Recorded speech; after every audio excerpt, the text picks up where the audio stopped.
اللہ الرحمن الرحیم۔ ہدایت اللہ صاحب نے کشمیر سے سوال پوچھا ہے جی، رخصتی سے پہلے ہم بستری کا حکم۔ اگر کسی لڑکی اور لڑکے کا نکاح ہو گیا لیکن رخصتی نہیں ہوئی ہو تو کیا لڑکا لڑکی مل سکتے ہیں اور کیا وہ آپس میں ریلیشن قائم کر سکتے ہیں؟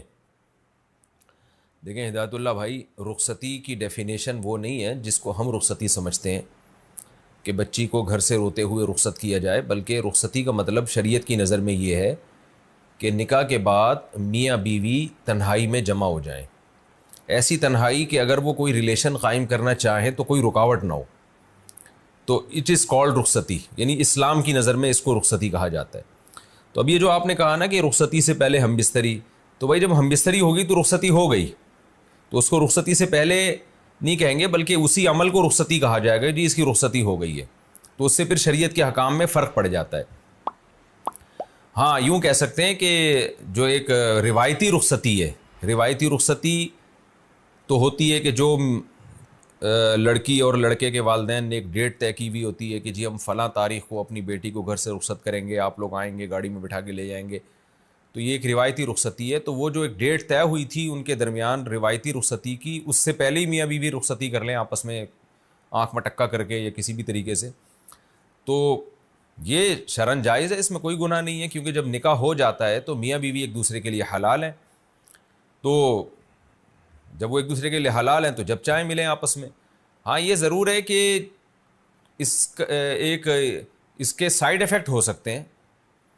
سائیڈ ایفیکٹ کیا ہو سکتے ہیں کہ ماں باپ یہ سمجھ رہے ہیں کہ ہم نے اپنی بیٹی کو 6 مہینے بعد رخصت کرنا ہے اور بچی پہلے ہی چلی گئی، تو ماں باپ کو جب پتہ چلتا ہے تو وہ ناراض ہوتے ہیں، اس پہ گھروں میں جھگڑے ہوتے ہیں۔ اسی طرح بعض دفعہ یہ بھی ہوتا ہے کہ لڑکا لڑکی آپس میں ملاقات کر لی انہوں نے اور پریگننسی ہو گئی، ایسے بہت سارے کیس آئے ہیں ہمارے پاس، مدرسے میں سوالات آتے رہتے ہیں کہ جی ہم تو پہلے ہی رخصتی کر چکے تھے اور پریگننسی ہو گئی ہے، اور 6 مہینے 8 مہینے ابھی رخصتی میں، جو روایتی رخصتی ہے اس میں 8 مہینے 9 مہینے باقی ہیں، اور یہ پریگننسی ہو گئی تو بچہ ہم گرا سکتے ہیں کہ نہیں گرا سکتے؟ کیونکہ اگر بچہ ہو جائے گا بڑی بدنامی ہوگی، تو بھائی ایسے بچہ نہیں گرا سکتے آپ، کیونکہ یہ ثابت النسب بچہ ہے، میاں بیوی تھے، ان کی رخصتی جو ان کے درمیان ریلیشن ہوا وہ بالکل جائز ریلیشن تھا، تو اب بچہ کو نہیں گرایا جا سکتا۔ تو یہ پھر مسائل کھڑے ہوتے ہیں، بچہ پہلے پیدا ہو جائے تو وہ کہیں گے یار یہ رخصتی ہوئی نہیں ہے، اب یہ بچہ کیسے ہو گیا؟ تو یہ پھر آپ کی ٹینشنیں ہیں، یہ آپ جانیں آپ کی بیوی جانے، تو اس لیے مشورہ یہی دیا جاتا ہے کہ ٹائم جو رکھا گیا ہے اسی پہ کر لو نا، اس سے پہلے کرو گے تو یہ مسائل کھڑے ہو سکتے ہیں۔ بعض دفعہ وہ تنہائی میں جمع ہوتے ہیں، پکڑے جاتے ہیں، تو اس سے بدنامی ہوتی ہے، تو یہ سارے سائیڈ ایفیکٹ ہیں اس کے، اس لیے جو ٹائم پراپر رخصتی کا رکھا گیا ہے اسی پہ رخصتی کرنی چاہیے۔ اچھا ایک اور سائیڈ ایفیکٹ کیا ہے کہ لڑکا لڑکی کی رخصتی کا ٹائم طے ہوا تھا جی 1 سال کے بعد، لڑکی پہلے ہی مل رہی ہے لڑکے سے اور دونوں کا ریلیشن قائم ہو رہا ہے، آپس میں دونوں کا پھڈا ہو گیا تھوڑے دنوں کے بعد، لڑکا اب لڑکی کو چھوڑ دیتا ہے، طلاق دے دیتا ہے، ساری دنیا یہ سمجھ رہی ہے کہ یہ لڑکی کنواری ہے کیونکہ ابھی رخصتی نہیں ہوئی تھی، ماں باپ بھی یہ سمجھ رہے ہیں، لڑکی کو پتہ ہوتا ہے کہ میں کنواری نہیں ہوں۔ اور ایک اور مسئلہ لڑکی کا عدت، کیونکہ رخصتی سے پہلے اگر طلاق ہو جاتی ہے لڑکی کو تو اس پر عدت گزارنا لازم نہیں ہے، اور اگر میاں بیوی دونوں تنہائی میں جمع ہو گئے اس کے بعد اگر ڈیورس ہوتی ہے تو پھر لڑکی پر عدت لازم ہو جاتی ہے۔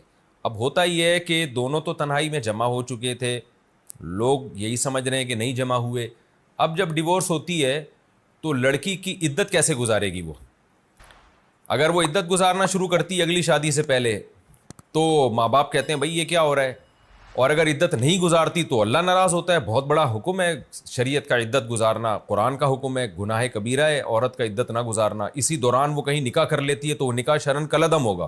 یہ سارے کیسز میں ہوائی باتیں نہیں کر رہا، یہ سارے کیسز وہ ہیں جو ہمارے پاس آئے دن آتے رہتے ہیں، تو اس لیے مشورہ میں یہی دوں گا کہ بھائی جو پراپر رخصتی کا ٹائم طے ہوا ہے اسی میں رخصتی کریں، اس سے پہلے کر لی تو یہ سارے مسائل آپ کے ساتھ ہو سکتے ہیں۔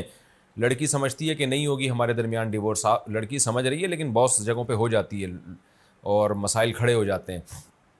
لڑکا جب لڑکی سے ریلیشن قائم کر لیتا ہے نا تو ویسے بھی بہت سے لڑکوں کا دل چاہتا ہے یار اس کو تو ہم نے دیکھ لیا اب کہیں اور ٹرائی مارو، تو ویسے ہی بعض لڑکے جان چھڑانے کی کوشش کر رہے ہوتے ہیں۔ اگر پراپر رخصتی ہوئی ہو، ماں باپ انوالو ہوئے ہوں تو اس میں پھر یہ نہیں ہوتا کہ لڑکا اتنے آرام سے چھوڑ نہیں سکتا ہے. تو اس میں لڑکیوں کا نقصان ہے بہرحال. تو اس لیے میں اس کا مشورہ نہیں دوں گا. ہاں یہ ہونا چاہیے کہ 1 سال کے بعد رخصتی کا ٹائم رکھا کیوں ہے بھائی؟ پہلے رکھو ٹائم. اتنے لمبے لمبے ڈیلے کیوں کرتے ہیں؟ اس میں بڑے فسادات ہیں. تو والدین کو چاہیے ادھر نکاح ہوا چل بھائی رخصتی. اب یہ کہ جی ہم پہلے یہ کریں گے تو یوں کریں گے تو ایسا کریں گے تو ویسا کریں گے. اور بھائی تم ایسا کر لو کہ ان دونوں کو پراپر لڑکی کو رخصتی کر دو, اور گھر اگر لڑکے کا کمرہ تیار نہیں ہے, گھر تیار نہیں, ان کو بولو بھائی ہوٹل میں آپ رخصتی کر لیں, کوئی مسئلہ نہیں ہے, کہیں بھی کوئی رینٹ پہ گھر لے لیں 1 مہینے کے لیے, پراپر رخصتی ہو جائے. اس کے بعد اگر آپ سمجھتے ہیں کہ لڑکا ابھی نہیں رکھ سکتا بیوی کو, اسٹیبل نہیں ہے یا کوئی اور مسائل ہے, تو پھر واپس بیٹی کو گھر میں بلا لیں کہ 1 سال بعد دوبارہ رخصتی کر دیں گے. یعنی کوئی ایسا بیچ کی راہ نکالیں.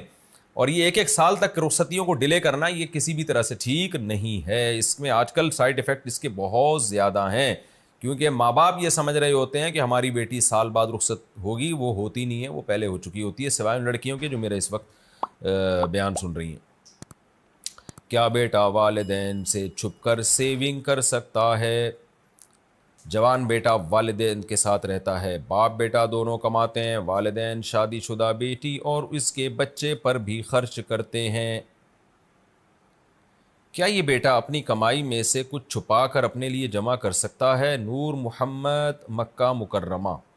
یعنی والدین کیا کرتے ہیں؟ شادی شدہ بیٹی اور اس کے بچے پر بھی خرچ کرتے ہیں, یعنی شوہر اپنے اس جوان بیٹے کی کمائی سے کرتے ہیں, ایسا لگ رہا ہے.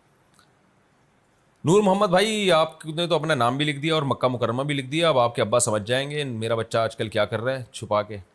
دیکھیں, اگر آپ اپنے والدین کے بنیادی خرچے پورے کر رہے ہیں, والدین بے روزگار ہیں اور آپ ان کے بیسک خرچے پورے کر رہے ہیں, تو پھر آپ جو اضافی آمدن ہے وہ بچا سکتے ہیں اپنے لیے, کوئی حرج نہیں ہے اس میں, چھپا بھی سکتے ہیں, کوئی حرج نہیں ہے. ویسے تو ماں باپ پہ جتنا خرچ کریں اتنا اچھا ہے, لیکن یہ کہ اگر وہ واجب خرچہ آپ ان کے اوپر کر رہے ہیں تو پھر چھپانے میں کوئی حرج نہیں ہے, اگر آپ کو یہ خطرہ ہے کہ ابا سارے پیسے مانگ لیں گے مجھ سے. امام فجر میں قنوت پڑھے تو مقتدی کیا کرے؟ میں دبئی میں رہتا ہوں, یہاں صبح کی نماز میں دوسری رکعت کے رکوع کے بعد امام دعا پڑھتے ہیں اور مقتدی آمین بالجہر کہتے ہیں. چونکہ میں حنفی ہوں تو کیا میرے لیے بھی آمین کہنا صحیح ہے؟ یہ شافعی لوگ کرتے ہیں. یہ امام شافعی رحمہ اللہ تعالیٰ کے نزدیک فجر کی نماز میں قنوت پڑھنا لازم ہے, واجب ہے, وہ پوری ہمیشہ پڑھتے ہیں وہ. تو آپ خاموش کھڑے رہیں. اور کیونکہ حنفیہ کے نزدیک قنوت پڑھنا یہ کبھی کبھار تو ٹھیک ہے, پابندی سے ٹھیک نہیں ہے. حنفیہ اور حنابلہ کا بھی یہی مذہب ہے, امام احمد بن حنبل کا. تبھی سعودی عرب میں بھی یہ قنوت نہیں ہوتی کیونکہ ما فقہ حنبلی رائج ہے. تو بس آپ خاموشی سے کھڑے رہیں, اور دعا ہو رہی ہے تو آمین کہنے میں کوئی حرج نہیں ہے. تو خود جب امامت کرائیں تو پھر یہ قنوت نہ پڑھیں, کیونکہ نبی صلی اللہ علیہ وسلم نے 1 مہینہ قنوت پڑھی ہے, اس کے بعد آپ صلی اللہ علیہ وسلم نے اس کو چھوڑ دیا تھا. کیا حضرت بلال سب سے پہلے جنت میں داخل ہوں گے؟ قیامت کے دن حضور صلی اللہ علیہ وسلم اونٹنی پر سوار ہوں گے جس کی نکیل حضرت بلال رضی اللہ تعالی عنہ پکڑے ہوئے ہوں گے. یوں حضرت بلال نبی صلی اللہ علیہ وسلم کی اونٹنی کو لے کر سب سے پہلے جنت میں داخل ہوں گے. کیا یہ حدیث سے ثابت ہے؟ ابو جمانہ سعودی عرب سے. نہیں بھی ایسی کوئی مستند روایت نہیں ہے جس میں اس بات کا تذکرہ ہو, تو اس حدیث کو بیان نہیں کرنا چاہیے. ہاں یہ ضرور ہے صحیح حدیث میں کہ حضرت بلال رضی اللہ تعالیٰ عنہ کی قدموں کی آہٹ آپ صلی اللہ علیہ وسلم نے جنت میں سنی ہے, یہ فضیلت ثابت ہے. مضاربہ میں رقم ڈوب گئی تو کیا ہم مطالبہ کر سکتے ہیں؟ کسی چلتے کاروبار میں نفع کے ارادے سے رقم دی, کیا یہ مضاربت ہوگی یا شرکت؟